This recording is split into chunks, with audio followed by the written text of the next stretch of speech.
5 June 2026 ଆଜି ଓଡ଼ିଶାର ଦିନର ତାପମାତ୍ରା ଯଦି କହିବା 13ଟି ସହରରେ ତାପମାତ୍ରା 40 ଡିଗ୍ରୀ ଅତିକ୍ରମ କରିଛି।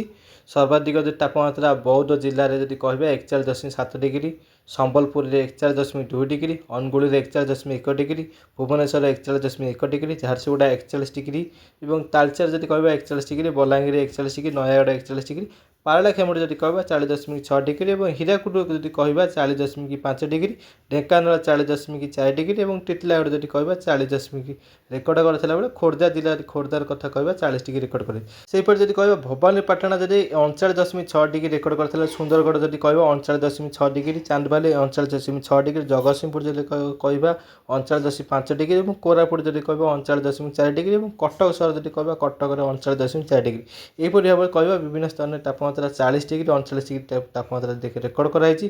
ଉପକୂଳ ଓଡ଼ିଶାରେ ଗୁଳୁଗୁଳି ତାପମାତ୍ରା ପ୍ରଭାବିତ କରିଛି ଏବଂ ତା ସହିତ କହିବା କାଳବୈଶାଖୀ ଜନିତ ବର୍ଷା ବିଭିନ୍ନ ସ୍ଥାନରେ ଆଜି ଉପକୂଳ ଓଡ଼ିଶା ଦେଖିବାକୁ ମିଳିଛି, କିନ୍ତୁ କଟକ ଭୁବନେଶ୍ୱରରେ ଯେଉଁ ଆଶା କରାଯାଉଥିଲା କାଳବୈଶାଖୀ ଜନିତ ବର୍ଷା ହେବ ବୋଲି ତାହା ଏପର୍ଯ୍ୟନ୍ତ ଦେଖିବାକୁ ମିଳିନି।